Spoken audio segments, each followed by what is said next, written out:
السلام علیکم، میرا نام جابر ہے۔ مائیں کس طرح اپنی بیٹیوں کو خود طلاق دلواتی ہیں، اس کا سبب بنتی ہیں، اور بعد میں کس طرح وہ اپنی انا کی خاطر اس پہ پھر مطمئن بھی رہتی ہیں۔ بہت بڑا مسئلہ ہے ہمارا معاشرے کا۔ میں آپ کو بتاتا ہوں یہ ہوتا کیا ہے۔ ایک ماں باپ ہوتے ہیں، وہ اپنی بیٹی کی شادی کرتے ہیں۔ شادی کرنے سے پہلے وہ لڑکے کو اچھی طریقے سے دیکھتے ہیں۔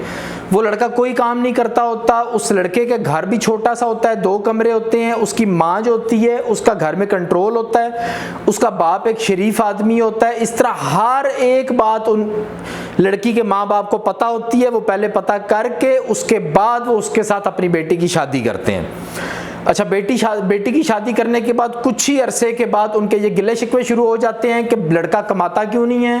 لڑکی کی ماں ایسے کیوں کرتی ہے، لڑکی کا باپ کیوں ایسے کرتا ہے۔ یہ سب معاملات شروع ہو جاتے ہیں، جو کہ یہ سب معاملات ڈائریکٹلی اس کی ماں، جو لڑکی کی ماں ہوتی ہے وہ، اور جو لڑکے کے گھر والے ہوتے ہیں ان کی ماں ہوتی ہے، ان کے آپس میں یہ سارے مسئلے مسائل چلتے ہیں۔ یعنی مشکل اس لڑکی اور اس لڑکے کو نہیں ہوتی، لڑکی کے ماں باپ اور لڑکے کے ماں باپ ان دونوں کے آپس میں یہ مسئلے مسائل شروع ہو جاتے ہیں، جو کہ ان دونوں گھر والوں کو پہلے سے پتہ تھا کہ دونوں کس طریقے سے کس زندگی اپنی گزار رہے ہیں، ان کے پاس کیا کیا چیزیں سب موجود ہیں۔ آہستہ آہستہ ٹائم گزرتا رہتا ہے، 6 مہینے سال کا ٹائم گزر جاتا ہے۔ وہ لڑکی جو ہوتی ہے وہ پریگننٹ ہو جاتی ہے، وہ اپنے گھر میں آتی ہے۔ جب اپنے گھر میں آتی ہے تو کسی بھی وجہ سے واللہ عالم اس کا مس کیریج ہو جاتا ہے، اس کا جو اولاد ہوتی ہے وہ فوت ہو جاتی ہے۔ اب جو اس کی ماں ہوتی ہے وہ اس بہانے کو مناسب سمجھتی ہے کہ اب اپنی بیٹی کو اپنے گھر میں رکھ لیا جائے۔ اپنے گھر میں ہی وہ اس کو وہاں پہ رکھ لیتی ہے۔ لڑکا پیچھے سے بہت کہتا ہے کہ میں خاوند ہوں، وہ لڑتا جھگڑتا بھی بہت ہے، اونچی آواز بھی کرتا ہے، بدتمیزی بھی کرتا ہے، کیونکہ وہ یہ برداشت نہیں کر رہا ہوتا تھا کہ میری بیوی ہے، وہ اپنے گھر گئی ہے، اس کا ہمارا بچہ فوت ہو چکا ہے اور اب اس کی ماں واپس نہیں آنے دے رہی۔ لڑکی جو ہے وہ بالکل کچھ بھی نہیں بولتی، اس کی ماں سب فیصلے کرتی ہے۔ یہ جتنی بھی بات ہو رہی ہوتی ہے، اس گھر میں موجود جو ان کا باپ ہوتا ہے وہ خاموشی سے یہ سب کچھ دیکھ رہا ہوتا ہے، کیونکہ اس گھر میں اس عورت کی حکمرانی ہوتی ہے شروع سے۔ وہ عورت ہی تمام فیصلے کرتی ہے، تمام جگہ جو بھی کرنا ہے وہ سب وہی عورت ہی کر رہی ہوتی ہے۔ اچھا، لڑکا جب غصے کا اظہار کرتا ہے، کرتے کرتے ان کے معاملات لوگوں تک پہنچتے ہیں، تو وہاں پہ جو اس کا باپ ہوتا ہے وہ ایک دن مجھے فون کرتا ہے۔ اس کے خیال میں یہ ہوتا ہے کہ میں کوئی بہتر انسان ہوں، مشورہ دینے والا، وہ کسی سے میرا نمبر لے کے مجھے فون کرتا ہے، میرے سے پوچھتا ہے کہ میرا یہ مسئلہ ہے، بتاتا ہے کہ اس کے لڑکے کی ماں یہ کرتی ہے، لڑکے کا باپ یہ کرتا ہے، لڑکے کے گھر میں یہ ہے، یہ سب کچھ ہے۔ میں اس سے صرف ایک سوال کو پوچھتا ہوں، کیا لڑکے کا لڑکی کے ساتھ کوئی اختلاف ہے، یا کیا لڑکا لڑکی کو مارتا ہے، یا کوئی لڑکے کا کوئی مسئلہ مسائل ہے آپس سے؟ وہ مجھے 2 ٹوک الفاظ میں بولتا ہے کہ لڑکے کی طرف سے کوئی پریشانی نہیں ہے۔ میں اس کو اس بیس کے اوپر یہ بولتا ہوں کہ میری رائے یہ ہے کہ آپ لوگوں کو بالکل کچھ بھی نہیں کرنا چاہیے، آپ لوگوں کو ان کو اپنی زندگی میں چھوڑ دینا چاہیے، کیونکہ شادی کرنے سے پہلے آپ لوگوں نے اچھی طرح پتہ کیا تھا کہ اس کی ماں کیسی ہے، وہ لڑکا کام نہیں کرتا، ان کے گھر میں کیا، سب کچھ آپ نے اچھی طرح معلوم کیا تھا۔ تو اب لڑکا، یہ ایک پوائنٹ کے اوپر آپ نے فیصلہ کرنا ہوتا ہے کہ لڑکا لڑکی کے ساتھ ٹھیک ہے، اب ان کو اپنی زندگی گزارنے دیں، اور درمیان میں جتنے بھی لوگ بیچ میں پڑ رہے ہیں ان سب کو سائیڈ پہ کریں۔ یہ بات کہہ کے میں نے اس آدمی کو بھیج دیا۔ جب آدمی گھر جاتا ہے، لیکن کیونکہ اس کے کنٹرول میں اس کی بیوی نہیں ہوتی، اس کی بیوی اس بات پہ پکی ہوتی ہے کہ میں نے اپنی بیٹی کو طلاق دلوانی ہے، کیونکہ اس لڑکی کے ساتھ، اس کی جو ماں ہوتی ہے نا لڑکی کی، اس کے ساتھ وہ لڑکا کئی دفعہ بدتمیزی کر چکا ہوتا ہے، اس وجہ سے کہ ہر دفعہ اس کی لڑکی کی ماں بیچ میں آتی ہے۔ وہ کہتا تھا تم اپنے گھر میں رہو، اپنے سسٹم سنبھالو، میرے گھر میں یہ میری بیوی ہے، میں نے اپنا پورا سسٹم سنبھالنا ہے۔ خیر، اس طرح کرتے کرتے وہ جو ماں ہوتی ہے وہ اس لڑکی کو واپس اپنے گھر بالکل بھی نہیں جانے دیتی۔ 8-9 مہینے گزر جاتے ہیں، آپس میں 1-2 دفعہ یہ سب لوگ آپس میں مل کے بیٹھتے ہیں، لیکن کوئی بھی ان کا فیصلہ نہیں ہوتا۔ لڑکا بہت دفعہ اس لڑکی کے باپ کو بولتا ہے کہ آپ میرے سے علیحدگی میں ملو، اور علیحدگی میں ایک دفعہ ملنے کے بعد وہ یہ بتاتا بھی ہے کہ میرا آپ سے کوئی اختلاف نہیں ہے، نہ اپنی بیوی سے اختلاف ہے، میرا صرف اپنی بیوی کی ماں سے اختلاف ہے کہ وہ ہر چیز میں تیز بنتی ہے اور ہر چیز میں مداخلت کرتی ہے۔ خیر، اس کا باپ، لڑکی کا باپ جو ہوتا ہے وہ بہت ہی کمزور انسان ہوتا ہے۔ اب وہ لڑکی کی ماں کیا کرتی ہے، لڑکی کی ماں فائنل ڈیسیجن لینے پہ آتی ہے اور بولتی ہے کہ ہمیں طلاق چاہیے، ہم نے اپنا گھر یہ نہیں بسانا۔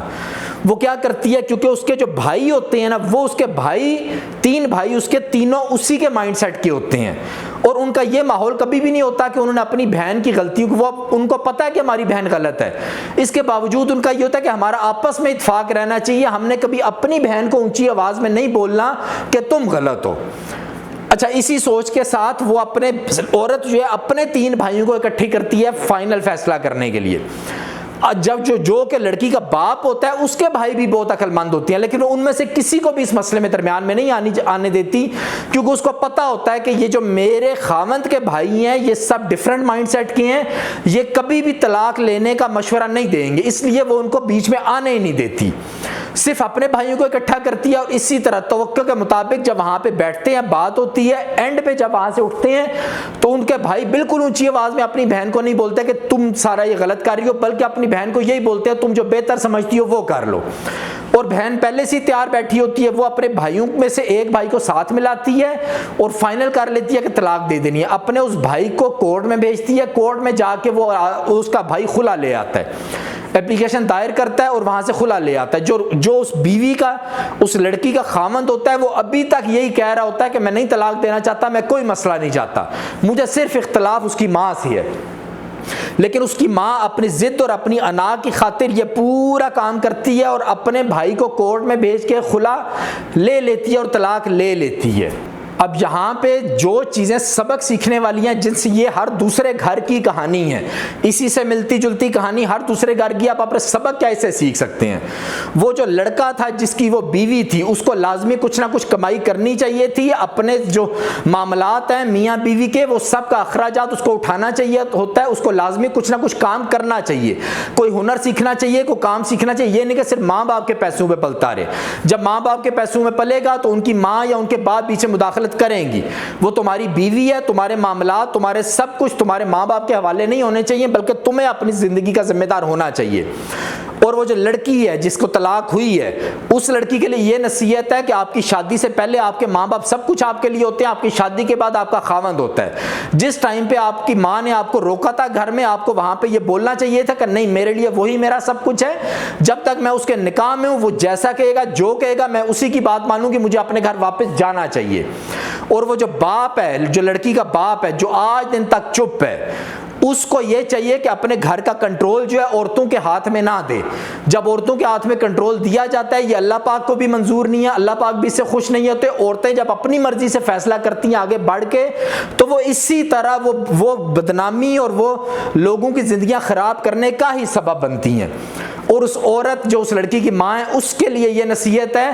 کہ آپ لوگ جو اپنی انا یا اپنے اندر کی جو ڈرامے بازیاں ہوتی ہیں ان کو اپنے تک رکھا کریں، ان کو دوسروں پہ مسلط کرنے کی کوشش نہ کیا کریں، اور دین کا استعمال کر کے آپ لوگوں کو الجھایا نہ کریں چیزوں میں۔ مین فوکس دین سب کو معلوم ہے، اس کے اوپر چلا کریں۔ جب بیٹیوں کی شادی کر دی جاتی ہے تو ان کو اپنے گھر میں بسنے دیا کریں، بار بار ان کو اپنی طرف نہیں کھینچا کریں، بلکہ اپنی طرف کھینچی ہوئی کبھی آئیں بھی تو ان کو جوتے مار کے واپس بھیجا کریں۔ اگر اگلا لڑکا آپ کی بیٹی کو مارتا ہے، ظلم کرتا ہے، پھر آپ بیچ میں آئیں، لیکن باقی سب معاملات جو ہیں وہ ان کو آپس میں طے کرنے دیا کریں۔ اور وہ جو اس عورت کے 3 بھائی تھے جنہوں نے وہاں پہ بیٹھ کے اونچی آواز میں نہیں تھا بولا کہ ہماری بہن غلط ہے، ان کے لیے مشورہ ہے کہ آپ لوگ یہ طلاق کروانے کے مین سبب تھے۔ اگر آپ لوگوں میں سے کوئی بھی ایک اونچی آواز میں یہ بولتا کہ تم غلط ہو، تم ایسا نہیں کرو، تو اس عورت میں کبھی بھی یہ جرت نہیں تھی ہونی۔ تو آپ لوگ کبھی بھی کہیں پہ مشورہ دینے یا مشورہ لینے کے درمیان بیٹھیں تو یہی ذہن میں رکھا کریں کہ مشورہ دینا یا لینا، یہ اس کا یوم القیامہ آپ کو حساب دینا پڑے گا۔ آپ اگر منہ بند کر کے یہ اگلے کو کہتے ہیں کہ جس طرح تمہاری مرضی ہے اس طرح کر لو، تو آپ لوگوں کو حساب بالکل دینا پڑے گا۔ آپ لوگوں کی اپنی رائے چاہے غلط ہو چاہے صحیح ہو، جو بھی رائے ہے وہاں پہ ایمانداری کی بنیاد کے اوپر اونچی آواز میں اپنی رائے دیا کریں، یہ دوغلا پن اختیار نہیں کیا کریں۔ اور وہ جو جس بھائی کو اس نے کورٹ میں بھیجا تھا، جا کے خلا لے کے آیا تھا، اس کو کورٹ میں نہیں جانا چاہیے تھا، اس نے کورٹ میں جا کے ظاہر ہے کچھ جھوٹ بولا ہوگا جس کی بنا پہ ان کو خلا ملی ہوگی۔ وہ بھائی بھی اگر آخر میں سپورٹ نہ کرتا تو بھی اس عورت میں یہ ہمت نہیں تھی ہونی کہ وہ خلا لیں اور ان کی طلاق ہو۔ تو یہ سب معاملے اپنے ارد گرد دیکھ لیں، آپ کے ارد گرد کون سا معاملہ جو ہے وہ زیادہ وجہ بنتا ہے طلاق بننے کا، اور اس میں بہتری لانے کی کوشش کریں۔ آج کے لیے اتنا ہی کافی ہے، تو ہمیں یاد رکھیے گا۔ اللہ حافظ۔